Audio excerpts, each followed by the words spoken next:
আমি পড়ছি হুমায়ূন আহমেদের লেখা বিনার অসুখ। বিনার বয়স ২১। সে লালমাটিয়া কলেজে বিএ সেকেন্ড ইয়ারে পড়তো। বিনার মামা ইদ্রিস সাহেব একদিন হঠাৎ করে বললেন, বিনা, তোর কলেজে যাবার দরকার নেই, বাসায় থেকে পড়াশোনা কর, পরীক্ষার সময় পরীক্ষা দিতে গেলেই হবে। কলেজে আজকাল কি পড়াশোনা হয় তা তো জানাই আছে, যাওয়া না যাওয়া একই কথা। বিনা ঘাড় নেড়ে ক্ষীণ স্বরে বলল, জি আচ্ছা। মামার কথার উপর কথা বলার সাহস তার নেই। তার পড়াশোনার যাবতীয় খরচ মামা দেন। গত বৎসর গলার একটা চেন বানিয়ে দিয়েছেন। তাছাড়া তার বিয়ের কথা হচ্ছে। বিয়ে যদি সব ঠিকঠাক হয়ে যায়, সেই খরচও মামাকেই দিতে হবে। বিনার বাবা প্যারালিসিস হয়ে দেশের বাড়িতে পড়ে আছেন। তার পক্ষে একটা টাকাও খরচ করা সম্ভব না। তিনি সবার কাছ থেকে টাকা নেন, কাউকে কিছু দেন না। ইদ্রিস সাহেব বললেন, বিনা, তুই আমাকে এক গ্লাস শরবত বানিয়ে দে। আর শোন, কলেজে যাওয়া না যাওয়া নিয়ে মন টন খারাপ করবি না। মন খারাপের কিছু নেই। জি আচ্ছা মামা। বিনা শরবত আনতে চলে গেল। তার মনটা অসম্ভব খারাপ। কলেজ বন্ধ করে দেওয়ার কারণ সে বুঝতে পারছে। জিজ্ঞাসা করার সাহসও তার নেই। দিনের পর দিন ঘরে বসে থেকে সে করবেই বা কি? শরবত বানাতে বানাতে তার মনে হলো, হয়তো তার বিয়ে ঠিকঠাক হয়ে গেছে। গফরগাঁয়ের ওই ছেলে শেষ পর্যন্ত হয়তো রাজি হয়েছে। ওরাই হয়তো বলেছে মেয়েকে কলেজে পাঠাবেন না। বিয়ে ঠিকঠাক হলে ছেলেপক্ষের লোকজন অদ্ভুত অদ্ভুত শর্ত দিয়ে দেয়। গফরগাঁয়ের ওই ছেলেকে বিনার একদমই পছন্দ হয়নি। কেমন যেন পশু পশু চেহারা। সোফায় বসেছিল দুই হাঁটুতে দুই হাত রেখে। মুখ একটু হা হয়েছিল। সেই হা করা মুখের ভেতর কালো কুচকুচে জিভ। বিনার দিকে এক পলক তাকিয়েই বিনার বুক ধক করে উঠল। মনে হলো একটা পশু জিভ বের করে বসে আছে। তার নাকে ঝাঁঝালো গন্ধ এলো। গন্ধ ওই লোকটার গা থেকেই এসেছিল। টক দুধ এবং পোড়া কাঠের গন্ধ একত্রে মিশলে যেরকম গন্ধ হবে, সেই রকমই একটা গন্ধ। গা কেমন ঝিমঝিম করে। লোকটা তাকে কোনো প্রশ্ন করল না, শুধু পলকহীন চোখে তাকিয়ে রইল। বিনার একবার মনে হলো, লোকটার চোখে হয়তো পাতা নেই। সাপের যেমন চোখের পাতা থাকে না, সেই রকম। লোকটার সঙ্গে বয়স্ক দুজন মানুষ এসেছিলেন। তারা অনবরত কথা বলতে লাগলেন। একজন বিনাকে ডাকতে লাগলেন আন্টি। চুল দাড়ি পাকা বয়স্ক একজন লোক যদি আন্টি ডাকে, তখন ভয়ঙ্কর রাগ লাগে। কোনো কথারই জবাব দিতে ইচ্ছা করে না। বিনা অবশ্যই সব প্রশ্নের জবাব দিল, কারণ মামা তার পাশেই বসে আছেন। মামা বসেছেন সোফার ডান দিকে, সেবা দিকে। প্রশ্নের জবাব না দেওয়া ছাড়া আর কোনো উপায় নেই। তারপর আন্টি, রবি ঠাকুর কত সনে নোবেল পুরস্কার পান তা জানা আছে? জি না। 1913। অবশ্য উনি 1931 না পেলেও কোনো কিছু আসতে যেত না। তবু তারিখটা জেনে রাখা দরকার। এটা হচ্ছে জেনারেল নলেজ। মেয়েরা শুধু যে রান্না বান্না করবে তা তো না, তাদের পৃথিবীতে কি হচ্ছে না হচ্ছে তাও তো জানতে হবে। কি বলেন আন্টি? জি। আন্টি, আপনি খবরের কাগজ পড়েন? না। এইটা হচ্ছে মেয়েদের একটা কমন দোষ। কোনো মেয়ে খবরের কাগজ পড়ে না। আপনি কেন খবরের কাগজ পড়েন না? না পড়ার কারণটা কি আমাদের একটু বলুন তো আন্টি। বিনা কিছু বলল না। মামা পাশে বসে আছেন, এই ভয়ে বলল না, কারণ মামা খবরের কাগজ রাখে না বলেই তারা খবরের কাগজ পড়ে না। এই তথ্যটা তাদের জানানো নিশ্চয়ই ঠিক হবে না। মামা রাগ করবেন।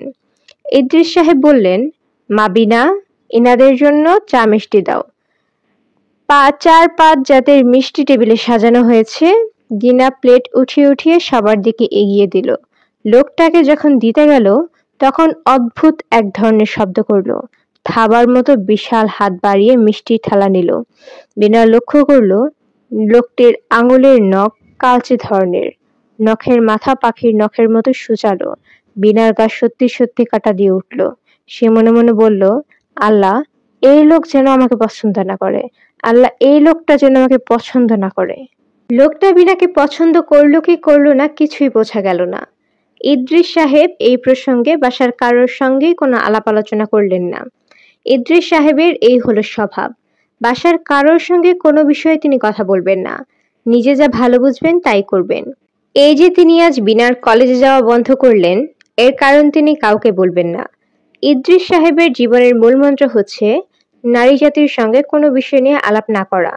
নারী জাতির সঙ্গে গুরুত্বপূর্ণ বিষয় নিয়ে আলোচনা করার একটাই ফল, সেটা হচ্ছে সময় নষ্ট করা। কি দরকার সময় নষ্ট করে? ইদ্রিস সাহেবের বাসায় তিনি ছাড়া সবাই মেয়ে। সব মিলিয়ে 7 জন মেয়ে। ইদ্রিস সাহেবের স্ত্রী, 4 কন্যা, তার এক ছোট বোন এবং কাজের মেয়ে। তার বাসায় 2টি বিড়াল থাকে, এই বিড়াল দুটিও মেয়ে বিড়াল। সঙ্গত কারণে ইদ্রিস সাহেব বাসায় যতক্ষণ থাকেন মনমরা হয়ে থাকেন। চারিদিকে মেয়ে জাতি নিয়ে বসবাস করতে হচ্ছে তার, এটা তার মোটেই ভালো লাগে না। তিনি তার ব্যবসা এবং তার পরিকল্পনা বিষয়ক কোনো কিছুই কাউকে বলেন না। দিন 15 বিনার খুব ভয়ে ভয়ে কাটতে লাগলো। কে জানে, হয়তো লোকটা তাকে পছন্দ করে ফেলেছে। তার চেহারা এমন কিছু খারাপ না, পছন্দ করতেও পারে। রং মোটামুটি ফর্সা, চোখ দুটো মায়া মায়া, লম্বা হালকা পাতলা শরীর, সাজলে তাকে ভালোই লাগে। পছন্দ করে ফেললে আশ্চর্য হবার মতো কিছু নেই। বিনা বেশ কয়েকবার লজ্জার মাথা খেয়ে তার মামিকে জিজ্ঞাসা করেছে, মামি, মামা কি কিছু বলেছে? বিনার মামি হাসিনা পৃথিবীর সরলতম মহিলা। অতি সহজ কথাও তিনি বোঝেন না। একটু ঘুরিয়ে কিছু জিজ্ঞাসা করলে এমন ভাবে তাকান যেন মনে হবে অথই জ্বলে পড়েছেন। বিনার সহজ প্রশ্নের উত্তর তিনি বললেন, কিসের কথা রে? ওই যে শুক্রবারে আসলো। কে আসলো শুক্রবার? 3 জন লোক আসলো না? 3 জন লোক আবার কখন আসলো? বিয়ের আলাপ আলোচনা করার জন্য আসলো। ও আচ্ছা, মনে পড়েছে। না, কিছু বলে নাই। তোর মামা কি কখনো কিছু বলে? হঠাৎ একদিন শুনবি বিয়ের দিন তারিখ ঠিক হয়ে গেছে। তোর মামা আগে ভাগে কোনোদিন কিছু বলবে না। মাসখানেক কেটে যাওয়ার পরও বিনার ভয় কাটল না। তার মামা তাকে কোনো কারণে ডাকলেই মনে হতো এই বুঝি বলবেন, বিনা, তোর বিয়ে ঠিক করে ফেললাম। শ্রাবণ মাসের বার মঙ্গলবার। তুই তোর বাবাকে চিঠি লিখে দে। বিনা আতঙ্কে আতঙ্কে ভয়াবহ দুঃস্বপ্ন দেখল। এই দুঃস্বপ্নগুলির প্রতিটির মধ্যেই তার বিয়ে হয় সুন্দর একটা ছেলের সঙ্গে। বাসর ঘরে সে আর ছেলেটা থাকে, আর সবাই চলে যায়। লজ্জায় সে মাথা নিচু করে থাকে। তখন তার স্বামী আদুরে গলায় বলে, লজ্জায় দেখি মরে যাচ্ছ? এই তাকাও না আমার দিকে, তাকাও। সে তাকাতে তাকাতেই তার গায়ের রক্ত হিম হয়ে যায়। মানুষ কোথায়? একটা কুকুরের মতো পশু থাবা গেড়ে বসে আছে। হাঁ করে মুখের ভেতরের কুচকুচে কালো একটা জিহ্বা মাঝে মাঝে মুখের ভেতর থেকে বের হয়ে আসে। পশুটার মুখ সূচালো, তার গা থেকে টক দই আর পুরো কাঠের গন্ধ ভেসে আসে। স্বপ্নে মানুষ গন্ধ পায় না, কিন্তু বিনা এই জাতীয় স্বপ্নে গন্ধ পেত। তীব্র গন্ধে একসময় তার ঘুম ভেঙে যেত। প্রায় 1.5 মাস এরকম আতঙ্কে কেটে গেল। তারপর আতঙ্ক হঠাৎ করেই কেটে গেল।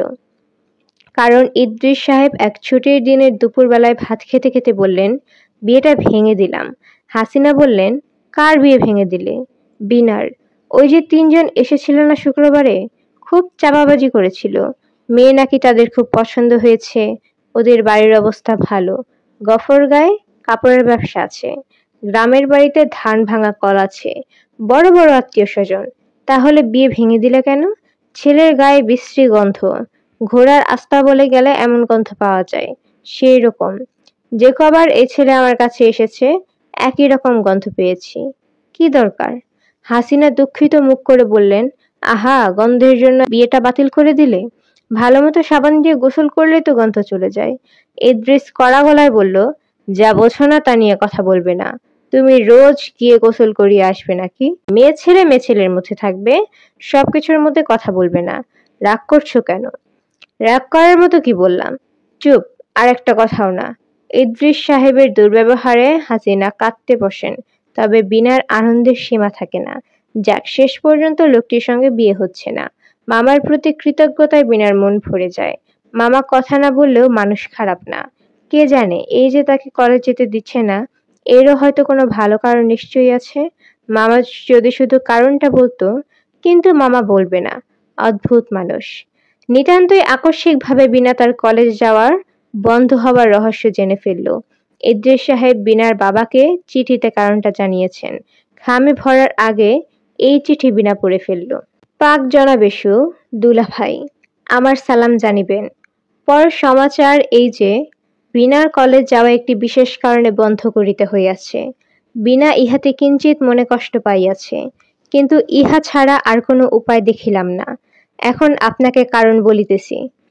জোবেদ আলী নামক গফরগাঁয়ের জনৈক যুবকের সহিত বিনার বিবাহের আলাপ হইয়াছিল। পাত্রপক্ষের বিশেষ করিয়া পাত্রের বিনাকে খুবই পছন্দ হইয়াছিল। একটি বিশেষ কারণে বিবাহের প্রস্তাব বাতিল করিয়া দিতে হইয়াছে। এখন কিছুটা সমস্যা দেখা দিয়েছে। উক্ত জোবেদ আলী প্রায়শই বিনাকে অনুসরণ করিয়া কলেজ পর্যন্ত যায়। ইহা আমার কাছে অত্যন্ত সন্দেহজনক বলিয়া মনে হইল। আজকালকার ছেলেদের মতিগতির কোনো ঠিক নাই। একবার যদি এসিড জাতীয় কিছু দেয়, তাহা হইলে সর্বনাশের কোনো শেষ থাকিবে না। যাহা হোক, আপনি তাহার বিয়ে পরীক্ষা নিয়া কোনো চিন্তা করিবেন না। আমি কলেজের প্রিন্সিপালের সহিত আলাপ করিয়াছি। তিনিও বলিয়াছেন কোনো অসুবিধা হইবে না। আগেরকার মতোই কলেজগুলি পার্সেন্টেজ নিয়ে ঝামেলা করে না। আপনার শরীরের অবস্থা হালচাল এখন কি? শরীরের যত্ন নেবেন, বিনাকে লইয়া অযথা চিন্তাগ্রস্ত হইবেন না। চিঠি পড়ে বিনার গা হাত পা কাঁপতে লাগলো। কি সর্বনাশের কথা! ওই লোক তার পেছনে পেছনে যায়। কই, সে তো একদিনও টের পায়নি। আর তার মামার কি উচিত ছিল না ঘটনাটা তাকে জানানো? সে এখন কলেজে যাচ্ছে না ঠিকই, কিন্তু অন্য জায়গায় তো যাচ্ছে। আগে জানলে তাও যেত না, ঘরে বসে থাকতো। অবশ্যই মামার তাকে এটা জানানো উচিত ছিল। বিনাকে খুব বুদ্ধিমতী বলা ঠিক হবে না। সে যদি বুদ্ধিমতী মেয়ে হতো তাহলে চট করে বুঝে ফেলতো তাকে ঘটনাটা জানানোর জন্যই ইদ্রিস সাহেব খামে ভরার আগে চিঠিটা দীর্ঘ সময় টেবিলে ফেলে রেখেছিলেন। এই জাতীয় ভুল তিনি কখনো করেন না। বিনা বাড়ি থেকে বের হওয়া পুরোপুরি বন্ধ করে দিল। আগের ভয়ের স্বপ্নগুলি আবারও দেখতে লাগলো। এবার স্বপ্নে আরো সব কুৎসিত ব্যাপার ঘটতে লাগলো। এমন হলো যে ঘুমোতে যাওয়া পর্যন্ত ভয় লাগে। হাসিনা বলে, কি হয়েছে তোর বলতো? বিনা ফ্যাকাশে হাসি হেসে বলে, কই কিছু না তো। তুই তো শুকিয়ে চটে জুতা হয়ে যাচ্ছিস। তোর তো আর বিয়েই হবে না। এরকম শুকনো মেয়েকে কে বিয়ে করবে বল? গায়ে গোস্ত না থাকলে ছেলেরা মেয়েদের পছন্দ করে না। ছেলেগুলো হচ্ছে বদের বদ, ঝাঁটা মারি এদের মুখে। বিনার বন্দি জীবন কাটতে লাগলো। মেয়েরা যে কোনো পরিস্থিতিতেই নিজেদের খুব সহজে খাপ খাইয়ে নিতে পারে না। বিনাও খাপ খাইয়ে নিতে পারল না। সারাদিন ৩ কামরার একটি রুমে তার সময় কাটে। বাইরের বারান্দায় ভুলেও যায় না। বাইরের বারান্দায় দাঁড়ালে রাস্তার অনেকটা চোখ পড়ে।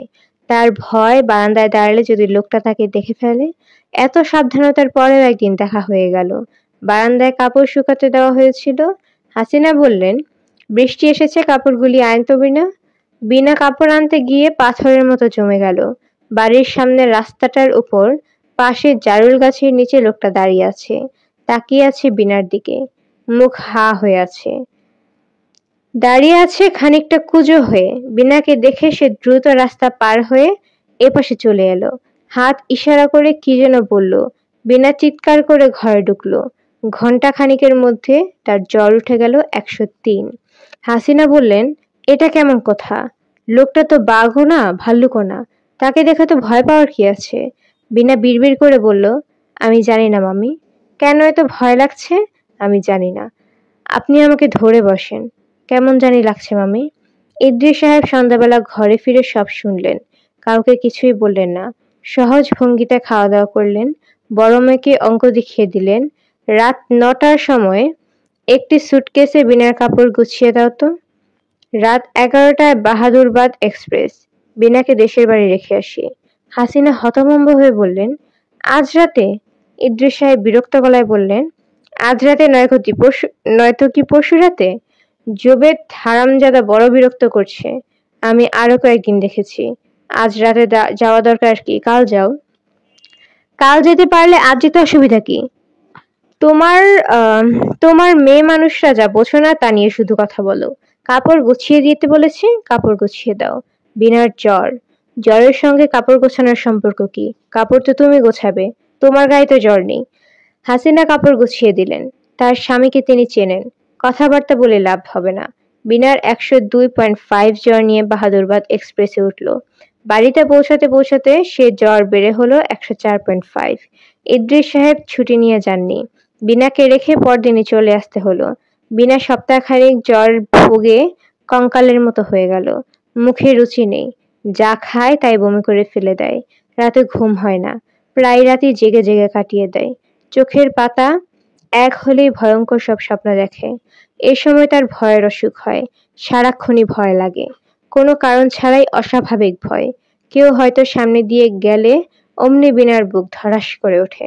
বাতাসে জানালার পাট নড়ে উঠলে বিনার হৃৎপিণ্ড লাফাতে শুরু করে।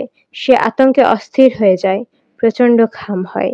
বিনাদের এই বসত বাড়িটা খুবই পুরনো। বিনার দাদা এক হিন্দু ব্যবসায়ীর কাছ থেকে খুব সস্তায় এ বাড়ি কিনেছিলেন।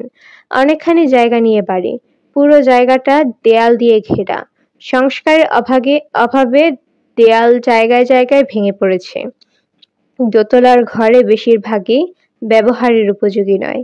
একতলার ৩টা ঘর শুধু ব্যবহার হয়, দোতলার ঘর থাকে তালাবদ্ধ অবস্থায়। একটা ঘর বিনার বাবা এমদাদ সাহেব থাকেন। প্যারালাইসিসের কারণে এই ঘর থেকে বের হওয়ার তার কোনো উপায় নেই। অন্য একটা ঘরে বিনা এবং বিনার দূরসম্পর্কের মামি মরিয়ম থাকেন। ঘরের কাজকর্ম করার জন্য বাতাসি নামের একটি কম বয়সী মেয়ে আছে। তার চোখের অসুখ আছে, রাতে সে কিছুই দেখে না। বাড়িতে মানুষ বলতে 4টি প্রাণী। সন্ধ্যার পর থেকেই বিনার ভয় ভয় করে। দোতলার বারান্দায় কিসের যেন শব্দ হয়, মনে হয় খড়ম পড়ে কেউ যেন হাঁটে। বিনা জানে ইঁদুর শব্দ করছে, তবু তার ভয় কাটে না। দুর্বল নার্ভের কারণে হয়তো আতঙ্কে তার শরীর কাঁপতে থাকে। সে ফিসফিস করে বলে, কিসের শব্দ মামি? মামি ঘরের কাজ করতে করতে নির্বিকার গলায় বলেন, জানি না। মনে হয় ইঁদুরের শব্দ, তাই না মামি? হইতেও পারে, আবার অন্য কিছুও হইতে পারে। অন্য কিছু কি? সন্ধ্যাবেলায় এরার নাম নেওয়া যায় না মা, খারাপ বাতাস হইতে পারে। খারাপ বাতাস? কত দিনের পুরানো বাড়ি, উপরের ঘরগুলো খালি পড়ে থাকে, কেউ বাতি দেয় না। ঘরে বাতি না দিলে খারাপ বাতাসের আনাগোনা হয়। বাতি দেয় না কেন? বাতি দিলেই তো হয়। কাল থেকে রোজ সন্ধ্যায় বাতি দিবেন মামি। আইসা দিমুনে, এখন ঘুমাও। বিনা শুয়ে থাকে, ঘুম আসে না। রাত যতই বাড়তে থাকে, দোতলার শব্দ ততই বাড়তে থাকে। সেই সঙ্গে যুক্ত হয় বিনার বাবার গুঙ্গানি। গভীর রাতে তিনি হাঁটুর ব্যথায় গুঙ্গানির মতো শব্দ করেন।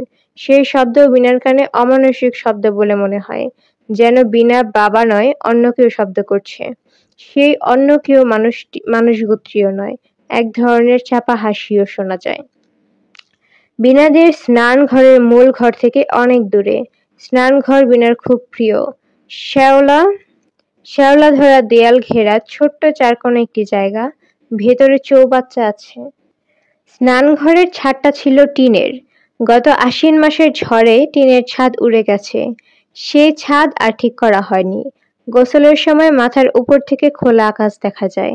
ঠিক দুপুরবেলায় সূর্যের ছায়া পড়ে চৌবাচ্চার পানিতে। মগ ডুবালেই চৌবাচ্চা থেকে আলো ঠকিয়ে পড়ে চারদিকের দেয়ালে। বিনার বড় ভালো লাগে। দুপুরবেলা বিনা অনেকখানি সময় এই গোসলখানায় কেটে যায়। রোজই মনে হয়, গ্রামের বাড়িতে এসে ভালোই হয়েছে। রাতের তীব্র আতঙ্কের কথা এখন আর তার তেমন মনে পড়ে না। এক দুপুরবেলা এই গোসলখানাতেই অস্বাভাবিক একটা ব্যাপার ঘটল। বিনা গোসল করছে, চারদিক শুনশান নীরবতা। ঘন নীল আকাশের ছায়া পড়ছে চৌবাচ্চায়। বিনার চমৎকার লাগছে। শরীরটা আগের মতো দুর্বল লাগছে না। সে আপন মনে খানিকক্ষণ গুনগুন করল। বিনার মাথায় পানি ঢালল। ঠান্ডা পানি শরীর কেঁপে উঠল। আর তখনই সে অদ্ভুত একটা গন্ধ পেল। অদ্ভুত গন্ধ হলেও গন্ধটা তার চেনা। এই গন্ধ সে আগেও পেয়েছে। বিনা আতঙ্কে অভিভূত হয়ে পড়ল। নির্জন গোসলখানায় এই গন্ধ এলো কোথা থেকে? গুঁড়ো কাঠকয়লা মেশানো নষ্ট দুধের মিশ্র গন্ধ। বিনা মগ ছুঁড়ে ফেললে গোসলখানার দরজায় আছড়ে পড়ল। দরজা খুলে দৌড়ে পালিয়ে যেতে হবে। আর এক মুহূর্ত এখানে থাকা হবে না, এক মুহূর্তও না। আশ্চর্যের ব্যাপার, বিনা দরজা খুলতে পারল না। ছিটকিনি নামানো হয়েছে, বিনা প্রাণপণে দরজায় ধাক্কা দিচ্ছে, অথচ দরজা এক চুলও নড়ছে না। কেউ যেন তাকে আটকে ফেলেছে। বিনা চিৎকার করবার চেষ্টা করলো, গলা দিয়ে শব্দ বেরোলো না। সমস্ত শরীরের শক্তি দিয়ে দরজা ধাক্কা দিল, দরজা তো নড়লই না, কোনো শব্দ পর্যন্ত হলো না। অথচ ঘরে অন্যরকম শব্দ হচ্ছে, যেন কি একটা পড়েছে চৌবাচ্চায়, টুপটাপ শব্দ, বৃষ্টির ফোঁটার মতো। কি পড়ছে? কিসের শব্দ হচ্ছে? বিনা হতভম্ব হয়ে দেখল টকটকে লাল রক্তবর্ণের রক্ত পড়ছে চৌবাচ্চায়। চৌবাচ্চার পানি ক্রমে ঘোলা হয়ে উঠছে। কেউ একজন খোলা ছাদে বসে আছে। রক্ত পড়ছে তার গা থেকে। বিনা সেই দৃশ্য দেখতে চায় না। সে কিছুতেই উপরের দিকে তাকাবে না। সে জানে উপরের দিকে তাকালে ভয়ঙ্কর কিছু দেখবে। এমন ভয়ঙ্কর কিছু যা ব্যাখ্যার অতীত, অভিজ্ঞতার অতীত। ভারী শ্লেষা জড়িত স্বরে কেউ একজন খোলা ছাদে বসে আছে। রক্ত পড়ছে তার গা থেকে। ডাকলো, বিনা, ও বিনা। উপর থেকে শব্দ আসছে। কেউ একজন বসে আছে গোসলখানার দেয়ালে। যে বসে আছে তাকে বিনা চেনে। না দেখেও বিনা বলতে পারছে কে বসে আছে। ও বিনা, বিনা। বিনা তাকালো। হ্যাঁ, ওই লোকটিই বসে আছে। তবে লোকটির মুখ পশুর মতো নয়, মায়া মাখা একটি মুখ। বড় বড় চোখ দুটি বিষণ্ণ ও কালো। লোকটি পা ঝুলিয়ে বসে আছে। পা দুটি অস্বাভাবিক থ্যাতলানো। চাপ চাপ করে রক্ত সেই থ্যাতলানো পা বেয়ে চৌবাচ্চার জলে গড়িয়ে পড়ছে।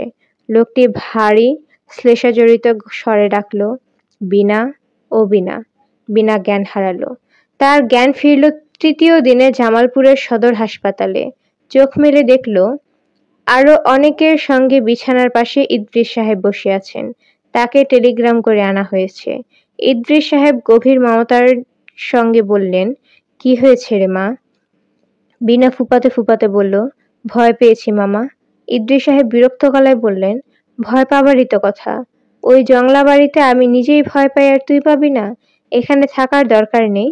আমার সঙ্গে ঢাকায় চল। ঢাকায় গিয়ে আবার কলেজ যাওয়া আসা শুরু কর। ওই ছেলে তোকে আর বিরক্ত করবে না। বেচারা ট্রাক অ্যাক্সিডেন্টে মারা গেছে। বিনা চোখ বন্ধ করে ফেলল। ইদ্রিস সাহেব নিজের মনেই বলে ফেললেন, পায়ের উপর দিয়ে ট্রাক চলে গেছে। দুটা পাই ছাতু হয়ে গেছে। হাসপাতালে নেয়ার 18 ঘন্টা পর মারা গেছে। খবর পেয়ে দেখতে গিয়েছিলাম। না গেলে অভদ্রতা হয়। ইদ্রিস সাহেব খানিকক্ষণ চুপ করে থেকে বললেন, ছেলেটা খারাপ ছিল না বুঝলি। খামোখাই আজে বাজে সন্দেহ করেছি। অতি ভদ্র ছেলে। তোর কথা জিজ্ঞেস করলো। বেশ কয়েকবার জিজ্ঞেস করলো। বিনা আমার খুব ইচ্ছে করলো বলতে, আমার কথা কি জিজ্ঞেস করলো মামা? সে বলতে পারল না। ইদ্রিস সাহেব বললেন, ছেলেটার অ্যাক্সিডেন্টের খবর তার অঞ্চলে পৌঁছা মাত্র সেখান থেকে সব লোক এসে উপস্থিত হলো। হাজার হাজার মানুষ হাউমাউ করে কাঁদছে। দেখবার মতো একটা দৃশ্য। বুঝলি বিনা, আমরা মানুষের বাইরেটাই শুধু দেখি, অন্তর দেখি না। এটা খুবই আফসোসের ব্যাপার। তোর যাতে ভালো বিয়ে হয় এই জন্য আমাকে কিছু টাকাও দিয়ে গেছে। না করতে পারলাম না। একটা মানুষ মারা যাচ্ছে কি করে না বলি বল, ঠিক না? জমির সাহেব অফিস থেকে বাড়ি ফেরা মাত্রই তার বড় মেয়ে মিতু বলল, বাবা, আজ তোমার জন্য একটা চিঠি এসেছে। বলেই সে মুখের হাসি গোপন করার জন্য অন্যদিকে তাকালো। মিতুর বয়স 21। এই বয়সের মেয়েদের মুখে অকারণে হাসি থাকে। হাসি তামাশা জমি সাহেবের একেবারেই পছন্দ নয়, বিশেষ করে মা বাবাকে নিয়ে হাসাহাসি। আজকাল অনেক পরিবারেই তিনি এই ব্যাপার দেখেন। মেয়ে বাবার সঙ্গে বসে আড্ডা দিচ্ছে, খিলখিল করে হাসছে। এসব কি? তিনি একবার তার এক বন্ধুর বাড়িতে গিয়েছিলেন। সেই বন্ধুর মেয়ে বাবাকে নিয়ে খুব হাসি তামাশা করতে লাগলো। এক পর্যায়ে বলে ফেলল, বাবা, দিন দিন তোমার চেহারা সুন্দর হচ্ছে। রাস্তায় বের হলে নিশ্চয়ই মেয়েরা তোমার দিকে তাকায়। জমি সাহেব স্তম্ভিত হয়ে গেলেন। তার নিজের মেয়ে হলে চর মেরে মেঝেতে ফেলে দিতেন। অন্যের মেয়ে বলে কিছুই বলা গেল না। তবে ওই বন্ধুর বাড়িতে যাওয়া তিনি ছেড়ে দিলেন। মিতু চিঠি দিয়ে বাবার দিকে তাকিয়ে বলতে লাগলো, বিয়ারিং চিঠি বাবা, বলে আবার ফিক করে হেসে ফেলল। জমি সাহেব কঠিন গলায় বললেন, হাসছিস কেন? বিয়ারিং চিঠি এসেছে, এর মধ্যে হাসির কি হলো? এরকম ফাজলামি শিখেছিস কোথায়? মিতু মুখ কালো করে চলে গেল।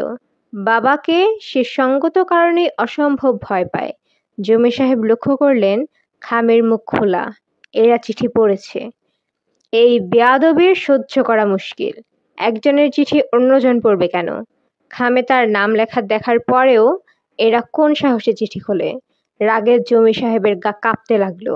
এ অবস্থায় তিনি চিঠি পড়লেন। একবার, দুবার, তিনবার। তার মাথা ঘুরতে লাগলো। সুস্মিতা নামের এক মেয়ের চিঠি, তার কাছে লেখা, সম্বোধনে লেখা প্রিয়তমেষু। এর মানে কি? সুস্মিতাকে? সুস্মিতা নামের কাউকে তিনি চেনেন বলে মনে করতে পারলেন না। কলেজে পড়ার সময় কমলা নামের এক মেয়ের প্রতি খুব দুর্বলতা অনুভব করেছিলেন। মেয়েটির বিয়ে হয়ে যাওয়ার পর দুর্বলতা কেটে যায়। এছাড়া অন্য কোনো মেয়েকে তিনি চেনেন না। জমির সাহেব কপালের ঘাম মুছতে মুছতে চতুর্থবারের মতো চিঠিটি পড়লেন। প্রিয়তমেষু, তুমি কেমন আছো? তোমার কথা খুব মনে পড়ছে। তোমার শরীর এত খারাপ হয়েছে কেন? শরীরের আরো যত্ন নেবে। আমি দেখেছি তুমি বাসে যাওয়া আসা করো। তোমাকে অনুরোধ করছি, সপ্তাহখানেক বাসে উঠবে না। কাল তোমাকে নিয়ে একটা দুঃস্বপ্ন দেখেছি। দুঃস্বপ্নটা হচ্ছে তুমি বাসে উঠতে গিয়ে পা পিছলে পা ভেঙে ফেলেছ। স্বপ্নকে গুরুত্ব দেওয়ার কোনো মানে হয় না। তবু অনুরোধ করছি, এক সপ্তাহ বাসে উঠবে না। বিনীতা, তোমার সুস্মিতা। জমির সাহেব পঞ্চমবারের মতো চিঠি পড়তে শুরু করলেন। মোটা নিবের কলমে গোটা গোটা অক্ষরের চিঠি। চিঠিতে তারিখ বা ঠিকানা নেই। হলুদ রঙের কাগজ, কাগজ থেকে হালকা ন্যাপথলিনের গন্ধ আসছে। বাবা, তোমার চা। মিতু চায়ের কাপ এনে বাবার সামনে রাখলো। তার মুখ থমথম করছে। বাবার ধমকের কথা এখনো সে ভুলতে পারেনি। জমির সাহেব মেয়ের দিকে তাকিয়ে অস্বস্তির সঙ্গে বললেন, কে লিখলো কিছুই বুঝতে পারছি না। সুস্মিতা নামের কাউকে আমি চিনি না। মিতু বলল, চিনি হয়েছে কিনা দেখো। জমির সাহেব চায়ের চিনির ব্যাপারে কোনো আগ্রহ দেখালেন না। শুকনো গলায় বললেন, তোর মা এ চিঠি পড়েছে? হ্যাঁ। বলেছে কিছু? না। বুঝলি মিতু, সুস্মিতা নামের কাউকেই চিনি না। আর ধর যদি চিনতামও, তাহলে কি এইরকম একটা চিঠি কেউ লিখতে পারে? ছি ছি, লজ্জায় আমার মাথা কাটা যাচ্ছে। মিতু ইতস্তত করে বলল, বাবা, আমার কি মনে হয় জানো? আমার মনে হয় এই বাড়িতে জমির সাহেব বলে আগে কেউ ছিলেন। চিঠিটা তাকেই লেখা। জমির সাহেবের চোখ মুখ উজ্জ্বল হয়ে উঠল। এত সহজ সমাধান তার মাথায় আসেনি কেন বুঝতে পারলেন না। তিনি চায়ে চুমুক দিয়ে বললেন, চা খুব ভালো হয়েছে মা, খুব ভালো। তোর মা কোথায়? নানু বাড়ি গেছে। মা নানু বাড়ি গেছে, এই বাক্যটি জমির সাহেবের খুব অপছন্দের বাক্য। শাহানার মার বাড়ি মিরপুর ৬ নম্বরে। ওই বাড়িতে গেলেই শাহানার রাত থেকে যায়, আজও থেকে যাবে। তবে আজ জমির সাহেব অন্য দিনের মতো খারাপ বোধ করলেন না। শাহানা থাকলে নিশ্চয়ই চিঠিটা নিয়ে গম্ভীর বলতেন। শাহানার কথা শুনতেই ইদানিং তার অসহ্য লাগে। রাগী রাগী কথা তো আরো অসহ্য লাগবে। মিতু, জি বাবা। তোর মা বোধহয় থেকে যাবে ও বাড়িতে। হ্যাঁ। তোর মা কিছু বলেনি চিঠি পড়ে? না। তোর কি মনে হয় রাগ করেছে? রাগ করেছিল, আমি বুঝিয়ে বলেছি। মেয়ের প্রতি কৃতজ্ঞতায় জমির সাহেবের মন ভরে গেল। মেয়েটাকে সায়েন্স পড়ানো উচিত ছিল। সায়েন্স না পড়িয়ে ভুল হয়েছে। আর্টস পড়বে গাধা টাইপের মেয়েরা। তার মেয়ে গাধা টাইপ নয়, বুদ্ধি আছে, বাপের ফিলিংস আছে। পরদিন যথারীতি জমির সাহেব অফিসে রওনা হলেন। একবার মনে হলো বাসে না গিয়ে একটা রিক্সা নিয়ে নেবেন। পর মুহূর্তে এই চিন্তা মন থেকে ছেড়ে ফেললেন। ফালতু একটা চিঠি নিয়ে এত কিছু ভাবার কোনো মানে হয়? এইসব জিনিস প্রশ্রয় দেওয়াই উচিত না। ঝিকাতলার মোড়ে অন্য সব অফিসের যাত্রীর মতো তিনি একটা টিফিন বক্স এবং হাতে একটা ছাতা নিয়ে বাসের জন্য অপেক্ষা করতে লাগলেন এবং যথারীতি প্রচণ্ড ভিড়ে ঠেলাঠেলি করে বাসে উঠে পড়লেন। বাস ছেড়ে দিল। সেই মুহূর্তে কিছু একটা হলো তার। মনে হলো ছিটকে বাস থেকে পড়ে যাচ্ছেন। তিনি একসঙ্গে অনেক লোকের চিৎকার শুনলেন, থামো থামো থামো, এই রুক্কে রুক্কে। জমির সাহেব রাস্তায় ছিটকে পড়ে জ্ঞান হারালেন। জ্ঞান হলো হাসপাতালে। তার বাম পা হাঁটুর নিচ থেকে ভেঙে গেছে। এক জায়গায় না, 2 জায়গায়। মিতু এবং শাহানা মাথার কাছে বসে আছে। দুজনই কেঁদে বুক ভাসাচ্ছে। সোহরাওয়ার্দী হাসপাতালের ডাক্তার সাহেব বিরক্ত গলায় বললেন, কাঁদছেন কেন? বললাম তো তেমন সিরিয়াস কিছু হয়নি। দিন 15-এর মধ্যে সুস্থ হয়ে বাসায় যাবে। 2টা ফ্র্যাকচার হয়েছে, তবে তেমন সিরিয়াস কিছু না। ডাক্তারের কথা মতো 15 দিনের মাথাতেই জমির সাহেব বাড়ি ফিরলেন। তবে পুরোপুরি সুস্থ হয়ে নন। বা পা অচল হয়ে গেল। এই দেশে নাকি কিছুই করা সম্ভব হবে না। বিদেশে যদি কিছু হয়। চাকরি শেষ হবার আগেই জমির সাহেব রিটায়ার করলেন। তিনি এবং তার পরিবারের কেউ ওই হলুদ চিঠিটার কথা একবারও তুলত না, যেন ওই চিঠি একটা অভিশপ্ত চিঠি, তার কথা তোলা উচিতই নয়। চিঠিটা জমির সাহেবের শোবার ঘরের টেবিলে ৩ নম্বর ড্রয়ারে পড়ে রইল। মাঝে মাঝে জমির সাহেব চিঠিটা বের করে পড়েন এবং তার অচল পায়ের দিকে তাকান। সেই রাতে তার এক ফোঁটা ঘুম হয় না, কেমন ভয় ভয় লাগতে থাকে। নতুন বছরের গোড়াতে ঝিকাতলার বাসা উঠিয়ে উত্তর শাহনাজপুর সস্তায় একটা ফ্ল্যাটে তারা চলে যান। রোজগার কমেছে, এখন টাকা পয়সা সাবধানে খরচ করতে হবে। নতুন ফ্ল্যাটে 2টা মাত্র শোবার ঘর। একটিতে জমির সাহেব শাহানাকে নিয়ে থাকেন, অন্যটিতে মিতু তার ছোট বোন ইরা থাকে। জমির সাহেব বড় ছেলে থাকে বসার ঘরে। একটা খাট বসার ঘরে গাদাগাদি করে রাখা হয়েছে। এই বাড়িতে মাস 3 কাটানোর পর আরেকটি বিয়ারিং চিঠি এলো। আগের মতো গোটা গোটা হরফে লেখা, মোটা কলমের নিচ দিয়ে মেয়েলি অক্ষরে সুস্মিতা লেখা হয়েছে। প্রিয়তম এসো, তুমি কেমন আছো? এত দুশ্চিন্তা করছো কেন? তোমাকে দুশ্চিন্তা করতে দেখলে আমার ভালো লাগে না। সংসারে দুঃখ কষ্ট সমস্যা থাকবেই, এতে বিচলিত হলে চলে? মনে মনে সাহস রাখো। আচ্ছা, একটা কথা, তোমার বড় ছেলেটাকে কিছুদিন ঢাকা শহরের বাইরে রাখতে পারো না? আমার কেন জানি মনে হচ্ছে ও কোনো ঝামেলায় পড়বে। তোমাদের গ্রামের বাড়িতে ওকে কিছুদিনের জন্য পাঠিয়ে দাও। ও যেতে চাইবে না, বুঝিয়ে সুঝিয়ে রাজি করাও। বিনিতা, তোমার সুস্মিতা। এবার আর সুস্মিতার চিঠি নিয়ে কেউ হাসাহাসি করলো না। চিঠি পড়বার সময় শাহানার হাত থরথর করে কাঁপতে লাগলো।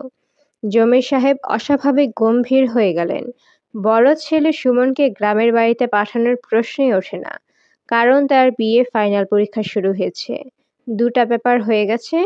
তবু শাহানা বললেন, থাক, পরীক্ষা দিতে হবে না, ওকে পাঠিয়ে দাও। জমির সাহেব বললেন, দরকার আছে বলে তো মনে হচ্ছে না। চিঠি পাওয়ার পরেও তো 15 দিন হয়ে গেল। হোক না 15 দিন, পাঠিয়ে দাও, আমার ভালো লাগছে না। আচ্ছা, বলে দেখি, যদি যেতে রাজি হয় তাহলে পাঠাবো। সুমন যেতে রাজি হলো। শুধু যে রাজি হলো তাই না, তৎক্ষণাৎ যেতে রাজি। টাকা দিলে আজ রাতের ট্রেনে রওনা হয়ে যাবে এমন অবস্থা। ঠিক হলো সে সোমবার সকালে ট্রেনে যাবে। জমির সাহেবও সঙ্গে যাবেন। পৈতৃক বাড়ি ঠিকঠাক করবেন, জমি জমার খোঁজ খবর করবেন। সম্ভব হলে কিছু জমি বিক্রি করে আসবেন, টাকা পয়সার খুব টানাটানি হচ্ছে। তার যাবার কথা সোমবার, তার আগের দিন অর্থাৎ রোববার ভোর রাতে পুলিশ এসে জমির সাহেবের বাড়ি ঘেরাও করে সুমনকে ধরে নিয়ে গেল। হতভম্ব জমির সাহেব পুলিশ সাব ইন্সপেক্টরকে আড়ালে ডেকে নিয়ে গিয়ে বললেন, আপনার ছেলের বিরুদ্ধে মার্ডার চার্জ আছে। 7 দিন আগে 4 জন মিলে খুনটা করেছে। Cold blooded murder. আপনার ছেলে এই 4 জনের মধ্যে একজন। আপনি বুঝিয়ে সুঝিয়ে ছেলেকে রাজসাক্ষী হতে রাজি করান। এতে আপনারও লাভ, আমাদেরও লাভ। না হলে কিন্তু ফাঁসি টাসি হয়ে যাবে। প্র্যাকটিক্যাল প্রেশারও আছে। সুমন রাজসাক্ষী হতে রাজি হলো না। দীর্ঘদিন মামলা চলল। রায় বেরোতে লাগলো 2 বছর। 3 জনের 7 বছরের করে সশ্রম কারাদণ্ড, একজনের ফাঁসি। সেই একজন সুমন। অন্য 3 জন ছেলেটাকে ধরে রেখেছিল। খুন করেছে সুমন। ধারালো খুর দিয়ে রক কেটে দিয়েছে। 5 বছর কেটে গেছে। পরবর্তী বিয়ারিং চিঠি এলো 5 বছর কেটে যাওয়ার পর। এই 5 বছর জমির সাহেবের সংসারে বড় রকম উলটপালট হয়ে গেছে। 2 মেয়ের বিয়ে হয়ে গেছে। মৃত্যুর বিয়ে হয়েছে কৃষি খামারের এক ম্যানেজারের সঙ্গে। সে স্বামীর সঙ্গে গোপালপুরে থাকে। ছোট মেয়ে ইরার বিয়ে হয়েছে ঔষধ কোম্পানির এক কেমিস্ট্রির সাথে। তার ঢাকা শহরেই থাকে তারা। প্রায় বাবা মাকে দেখতে আসে। বড় মেয়ের কোনো ছেলেপুলে হয়নি। ছোট মেয়ের একটি ছেলে হয়েছে। ছেলের নাম ফরহাদ। এই ছেলেটি জমির সাহেবের খুব ভক্ত। তার কাছে এলেই কোলে উঠে থাকে। বাসায় যেতে চায় না, কোল থেকে নামতে চায় না। 5 বছর পর একদিন পিয়ন এসে বলল, স্যার, আপনার একটা বিয়ারিং চিঠি আছে, রাখবেন? জমির সাহেব শূন্য দৃষ্টিতে তাকিয়ে রইলেন। সেদিন ইরারা বেড়াতে এসেছে। জমির সাহেবের কোলে ফরহাদ। তিনি ফরহাদকে মাটিতে নামিয়ে চিঠি হাতে নিলেন। চিঠিতে লেখা, হাতের লেখা চিনতে তার অসুবিধা হলো না। সেই হাতের লেখা, সেই ন্যাপথলিনের গন্ধ। পিয়ন বলল, 4 টাকা লাগবে। জমির সাহেব একবার ভাবলেন চিঠি রাখবে না। তিনি তা বলতে পারলেন না। যন্ত্রের মতো পকেটে হাত দিয়ে টাকা বের করলেন, চিঠি পাঞ্জাবির পকেটে রেখে দিলেন, কাউকে কিছু বললেন না। তার বমি বমি ভাব হলো, মাথা ঘুরতে লাগলো। রাতে তিনি কিছু খেলেন না। ইরাদের আসা উপলক্ষে ভালো মন্দ রান্না হয়েছিল, তিনি কিছুই মুখে দিলেন না। ইরা বলল, বাবা তোমার শরীরটা কি খারাপ হয়েছে? তিনি ক্ষীণ স্বরে বললেন, না রে মা, কিছু হয়নি। শরীরটা একটু খারাপ লাগছে, তবে আমি অসুস্থ নই। রোজই তুমি বলো শরীর ভালো লাগছে না, অথচ একজন ভালো ডাক্তার দেখাও না। একজন ভালো ডাক্তার দেখাও বাবা। দেখাবো। আর মাকেও একজন ভালো ডাক্তার দেখাও। আচ্ছা। আচ্ছা না বাবা, দেখাও। মেয়ে জামাই রাত 9টার দিকে চলে গেল। ফরহাদ গেল না, সে নানার সঙ্গে থাকবে। সারা রাত জমির সাহেবের ঘুম হলো না। পরদিন হু হু করে গায়ে জ্বর এসে গেল। জ্বরের মূল কারণ কাউকেই বলতে পারলেন না। বেলা যতই বাড়তে লাগলো, জ্বর ততই বাড়তে লাগলো। দুপুরের পর ঘাম হতে লাগলো। ইরা হতভম্ব হয়ে বলল, বাবা চলো তোমাকে ক্লিনিকে ভর্তি করাবো। আমার কিচ্ছু ভালো লাগছে না। তুমি এরকম ঘামছো কেন? হার্টের কোনো সমস্যা না তো? জমির সাহেব ক্ষীণ স্বরে বললেন, চিঠি পেয়েছি। চিঠি পেয়েছো মানে? কার চিঠি? বিয়ারিং চিঠি। ইরা দীর্ঘ সময় চুপ করে থেকে বলল, কি লেখা এবার এই চিঠিতে? চিঠি পড়িনি। পড়ে দেখো। না পড়ে এরকম করছো কেন? হয়তো এবার কোনো ভালো খবর আছে। জমির সাহেব কাপা গলায় বললেন, ভয় লাগছে রে ইরা। ভয়ের কিছু নেই। দাও আমার কাছে দাও, আমি পড়ি। ইরা চিঠি খুলে অত্যন্ত গম্ভীর হয়ে গেল। অন্যদের সেই চিঠি দেখালো। যারা দেখল প্রত্যেকেই গম্ভীর হলো, কারণ চিঠিতে কিছু লেখা নেই। সাদা একটা পাতা, শেষে নাম সই করা, বিনিতা, তোমার সুস্মিতা। এই সাদা না লেখা অংশে কি বলতে চাচ্ছে সুস্মিতা? কে সে? কেনই বা সে চিঠি লেখে? আবার আজ কেনই বা লিখল না?